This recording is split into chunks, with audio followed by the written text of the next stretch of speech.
नमस्कार साथियों, मैं चंद्र प्रकाश स्वागत करता हूं आप सभी का एक बार फिर से आपके अपने YouTube channel CP Singh official the agri masters पर।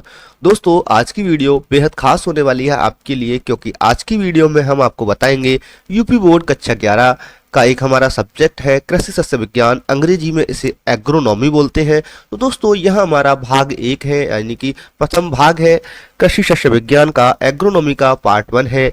यहाँ हम बात करेंगे कि हमें किन कौन कौन सी यूनिट्स जो है पढ़नी है और किस यूनिट में क्या पढ़ना है और किस यूनिट से कितने नंबर के जो प्रश्न है परीक्षा में हमसे पूछे जाते हैं। यहाँ हम बात करेंगे कि प्रैक्टिकल जो एग्जाम्स होते हैं, एक्सटर्नल होते हैं, इंटरनल होते हैं और हमारे प्रोजेक्ट्स होते हैं, उनमें हमें क्या पढ़ना है।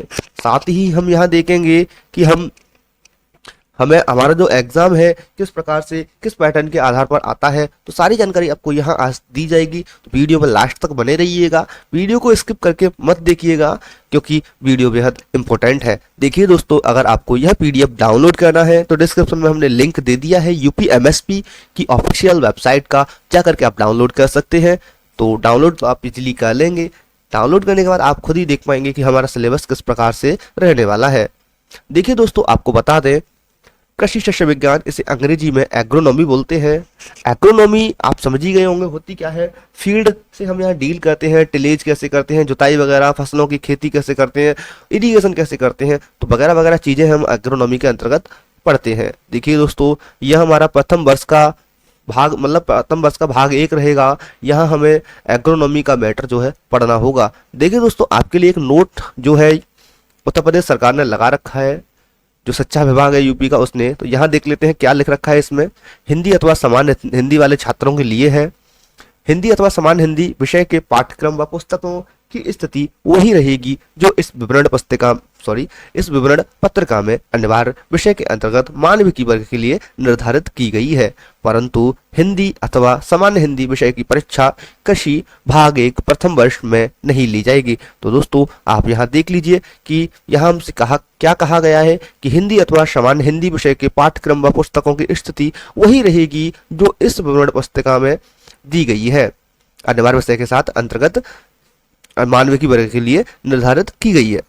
ठीक है, परंतु हिंदी अथवा सामान्य हिंदी विषय की परीक्षा कृषि भाग 1 प्रथम वर्ष में नहीं ली जाएगी। यह बात आप ध्यान रखिएगा। इस विषय की परीक्षा कृषि भाग 2 द्वितीय वर्ष में 2 वर्षीय पाठ्यक्रम के आधार पर ली जाएगी। देखिए दोस्तों, अभी बात कर लेते हैं सिलेबस की, कैसे क्या दे रखा है। देखिए दोस्तों, कृषि शस्य विज्ञान एग्रोनॉमी प्रथम प्रश्न पत्र। यहाँ हम पढ़ेंगे सस्य विज्ञान, साधारण फसलें, मिट्टी तथा खादों के बारे में।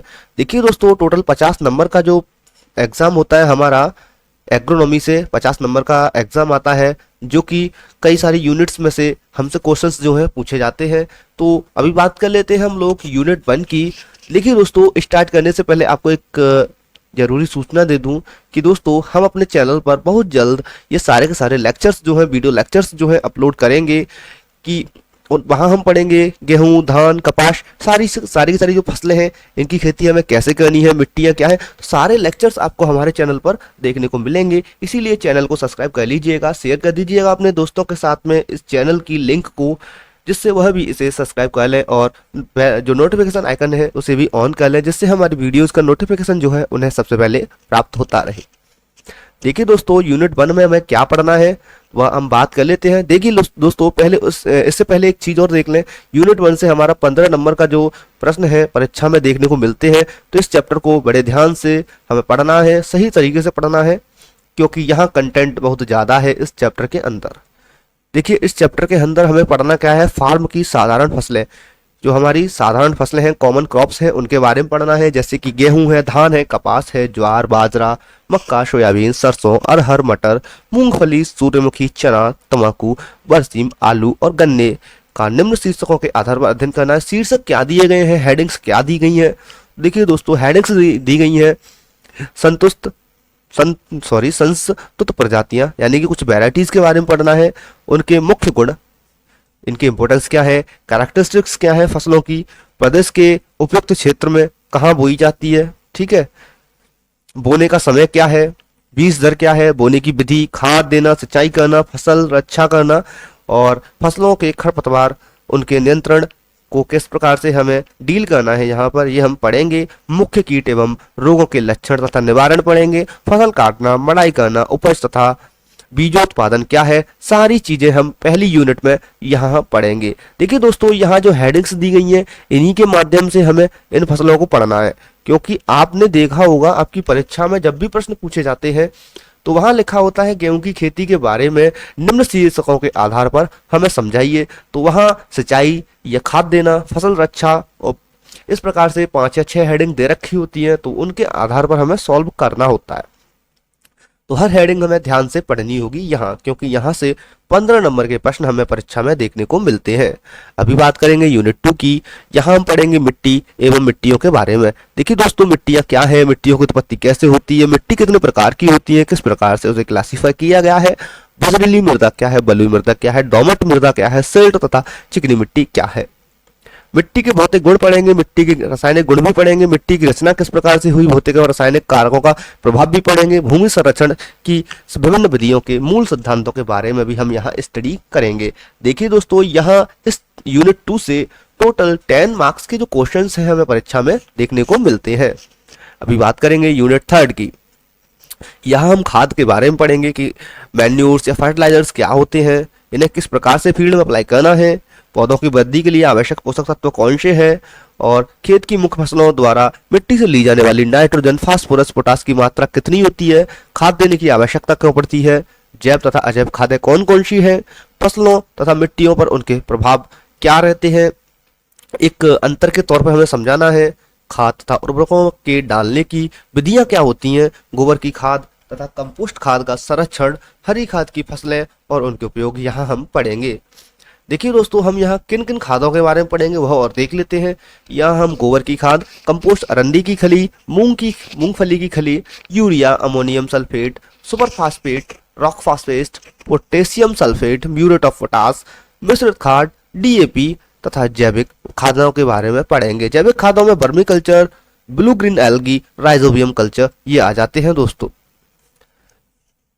अब बात करेंगे यूनिट नंबर 4 की। यूनिट नंबर 4 हमारी बहुत बड़ी यूनिट है, यहाँ से भी कई सारे प्रश्न हमें परीक्षा में देखने को मिलते हैं और टोटल 10 नंबर के यहाँ से क्वेश्चंस जो है परीक्षा में पूछे जाते हैं। देखिए दोस्तों, यहाँ हम पढ़ेंगे भूमि प्रयोग, जनसंख्या दबाव, वनों की क्षीणता, चारागांव एवं फसलों का पर्यावरण पर क्या प्रभाव रहता है, पर्यावरण की सामान्य जानकारी पढ़ेंगे, पर्यावरण प्रदूषण क्या है, किस तरीके से होता है, और यहाँ हम पढ़ेंगे मृदा और आधुनिक कृषि पर क्या प्रभाव है, पर्यावरण प्रदूषण नियंत्रण के उपाय कौन कौन से हैं, ये चीजें हम यहाँ पढ़ेंगे। देखिए दोस्तों, एक चीज और रह गई है, यूनिट 4 जो है हमारी 4 भागों में विभक्त की गई है। इन 4 भागों में से पहले जो 3 भाग हैं यहाँ से 3-3 नंबर के प्रश्न पूछे गए हैं, सॉरी दो में से 3-3 के पूछे गए हैं और 2 में से 2-2 के पूछे गए हैं। अब हमारा तीसरा जो भाग रहेगा, यहाँ रहेंगी नहरें तथा सिंचाई और जल क्रांति, ठीक है। इसके बाद चौथा जो भाग रहेगा, यहाँ रहेंगे उर्वरकों की फसल सुरक्षा, रसायन के प्रयोग का क्या प्रभाव है। तो दोस्तों, इस प्रकार से हमारा 50 नंबर का जो मैटर है इस थ्योरी पार्ट से हमें परीक्षा में देखने को मिलता है। अभी बात करेंगे प्रैक्टिकल जो हमारा पार्ट बचा हुआ है, प्रोजेक्ट वाला जो पार्ट बचा हुआ है इसका। तो देखिए दोस्तों, अंक की गणना जो की जाती है विभिन्न फसलों के लिए आवश्यक एनपीके के आधार पर विभिन्न खादों एवं उर्वरकों की मात्रा का निर्धारण उन फसलों तथा सैद्धांतिक के अंतर्गत दी है। उगना और देखभाल, निम्न क्रियाओं का अभ्यास। एक चीज हम यहाँ बताना भूल गए दोस्तों, वही ऊपर वाले लाइन हमने डायरेक्ट पढ़ दिया ऐसे। अंक की गणना विभिन्न फसलों के लिए आवश्यक एनपीके के आधार पर की जाती है। विभिन्न खादों एवं उर्वरकों की मात्रा का निर्धारण जो है अलग अलग तरीके से किया जाता है। तो देख लेंगे यहाँ किस प्रकार से किया जाएगा जब हम लेक्चर पढ़ाएंगे आपको तब। अभी बात कर लेते हैं प्रोजेक्ट कार्य में हमें क्या क्या पढ़ना है। लेक्चर्स जरूर आएंगे दोस्तों, इसलिए चैनल को सब्सक्राइब करना तो भूलना ही नहीं है। सिलेबस से आप कनेक्टेड रहना है, सिलेबस के जो हमारा सिलेबस है इससे चिपक के रहिएगा, क्योंकि इस सिलेबस में से ही आपके प्रश्न जो है आपको बोर्ड परीक्षा में देखने को मिलेंगे। सिलेबस को मत छोड़िएगा, सिलेबस से चिपक के रहेंगे, मतलब आपका भला रहेगा इसमें और आपको बहुत सारी चीजें जानने को मिलेंगी कि परीक्षक जो है क्या क्या पूछ सकता है। जो हमारा जो टीचर्स होते हैं जो पेपर्स बनाते हैं वो क्या क्या पूछ सकते हैं, तो सारी चीज़ें हम यहाँ आपको बताते चलेंगे जब आपको पढ़ाएंगे। तो अभी आप केवल वीडियो देखिए, सिलेबस देखिए, ठीक है। देखिए दोस्तों, अब देखेंगे जो प्रोजेक्ट कार्य है, प्रैक्टिकल कार्य है, यहाँ क्या है। उन फसलों का जो सैद्धांतिक के अंतर्गत दी गई है, उगना और देखभाल, निम्न क्रियाओं के अभ्यास, यानी ऊपर जो फसल दी गई है उनके आधार पर ही हमें यहाँ चीजें पढ़नी होंगी। जैसे कि जो हमारा का नंबर का प्रश्न है, प्रोजेक्ट है हमारा, उद्देश्य दिया गया है, एम बोलते हैं, ऑब्जेक्ट बोलते हैं, कई सारी नेम से इसे जानते हैं। जैसे कि हल, कल्टीवेटर, हैरो, पाटा, रोलर, इनके बारे में हमें पढ़ना है, कैसे खेत तैयार किया जाता है इनके थ्रू। खा पे पढ़ना है, हाथ तथा सीड ड्रिल से बीज कैसे बोते हैं, एक डिफरेंस के तौर पे हम आपको समझा देंगे। एक तरफ हाथ से, एक तरफ से सीड ड्रिल से, ये चीजें आपको समझा देंगे। सिंचाई, हाथ तथा बैल संचालित यंत्रों के बारे में भी एक चार्ट के रूप में आपको समझाएंगे। बैल चालित औजारों के बारे में बताएंगे आपको, मिट्टी चढ़ाने वाले जो है, मड़ाई, ओसाई, चारा काटने की मशीनों के बारे में बताएंगे, किस प्रकार से काट सकते हैं। मिट्टी, यों बीजों एवं खरपतवारों, खादों और उर्वरकों की पहचान करना बताएंगे कि आप कॉमन वीड्स को कैसे पहचान कर सकते हैं, कॉमन खरपतवारों को मैंने बता दिया कैसे पहचान करोगे, या आप खादों को कैसे पहचान कर सकते हैं, ये डीएपी है, ये यूरिया है, ये जिंक है, जाइम है, कैल्शियम है, कैसे करोगे। क्योंकि कैल्शियम और यूरिया सेम दिखते हैं, हाँ कैल्शियम का साइज बड़ा होता है, यूरिया का छोटा होता है, कैसे पहचान करोगे। अब यूरिया भी कुछ कुछ मोटे वाला आता है, तो कैसे करोगे, फिर दिक्कत है ना। तो ये चीजें हमको बताएंगे।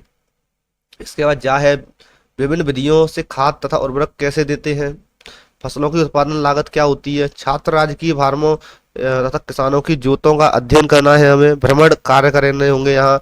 जो किसान हैं उनके फील्ड पर जाना होगा, उनसे बातें करनी होगी, वो क्या क्या कैसे कैसे करते हैं, या यूनिवर्सिटीज में हम विजिट करेंगे तो वहाँ से आपको जानकारी प्रोवाइड करेंगे। इसके बाद टा नंबर का है, फार्म पर किए गए कार्य तथा भ्रमण संस्थानों के जो अध्ययन है उसका अभिलेख यहाँ लिया जाएगा। इसके बाद कुछ पुस्तकों के बारे में यहाँ आपको नहीं बताया गया है, जैसे लिख देते हैं, ये यूपीएमएसपी जो हमारे उत्तर प्रदेश माध्यमिक शिक्षा परिषद है, ये जो रेफरेंस के लिए बुक बताते हैं, लेकिन यहाँ इन्होंने कोई बुक नहीं दी है क्योंकि बुक अवेलेबल नहीं है, ठीक है तो बुक कई सारी बुक है, लेकिन इनके अकॉर्डिंग कोई बुक नहीं है, प्राइवेट सेक्टर्स वाली बुक है वो जो है। इसके बाद सस्य विज्ञान, कृषि भाग 1, प्रोजेक्ट कार्य, इनके बारे में देख लेते हैं। अधिकतम 50 अंक, समय 3 घंटा, न्यूनतम उत्तीर्णांक जो अंक है 16 है, यानी 16 नंबर तो हमें लाने ही लाने हैं पास होने के लिए।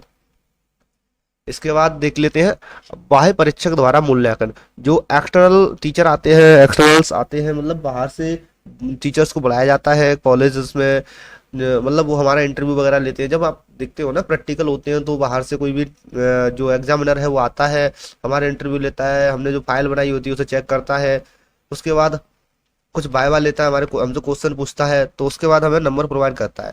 तो वो टोटल 25 नंबर प्रोवाइड करता है। 25 नंबर में से वो कितने भी दे सकता है, अधिकतम अंक जो है 25 है। ऐसे ही आंतरिक परीक्षक मूल्यांकन होता है, ये आपके टीचर्स के द्वारा ही होता है, जो आपके कोर्स टीचर होते हैं वो देते हैं 25 नंबर का। इसके बाद एक नोट दिया गया आपके लिए, अभ्यास पुस्तिका एवं प्रोजेक्ट कार्य विद्यार्थियों द्वारा पारित प्रयोगात्मक परीक्षा के समय प्रस्तुत करना बेहद अनिवार्य है, ठीक है, ध्यान रखिएगा। इसके बाद हमारा लास्ट हेडिंग है, यहाँ की लास्ट हेडिंग रहेगी व्यक्तिगत परीक्षार्थियों की प्रयोगात्मक परीक्षा। व्यक्तिगत परीक्षार्थियों की प्रयोगात्मक परीक्षा हेतु विद्यालय प्रयोगात्मक परीक्षा केंद्र निर्धारित किए जाएंगे। उन विद्यालयों के संबंधित विषय के अध्यापक जो है, प्रधानाचार्य जो है द्वारा, उनके प्रधानाचार्य जो है उनके द्वारा आंतरिक जो परीक्षक के रूप में व्यक्तिगत परीक्षार्थियों को 50% अंक प्रदान किए जाएंगे। शेष 50 जो है बाह्य परीक्षक द्वारा दिए जाएंगे, यानी 50 तो आपके जहां आपका सेंटर पड़ रहा है वहां के टीचर्स जो है कोर्स टीचर है, प्रधानाचार्य है, प्रिंसिपल है, वो प्रोवाइड करेंगे। और 50% आपके बचे हुए नंबर है वो एक्सटर्नल्स टीचर्स के हाथ में होते हैं, एग्जामिनर के हाथ में होते हैं। जो एग्जामिनर आता है वो देता है आपको 50 नंबर, तो इसको मिलाकर 100 नंबर का यहाँ जो हमारा पेपर है वो बनता है।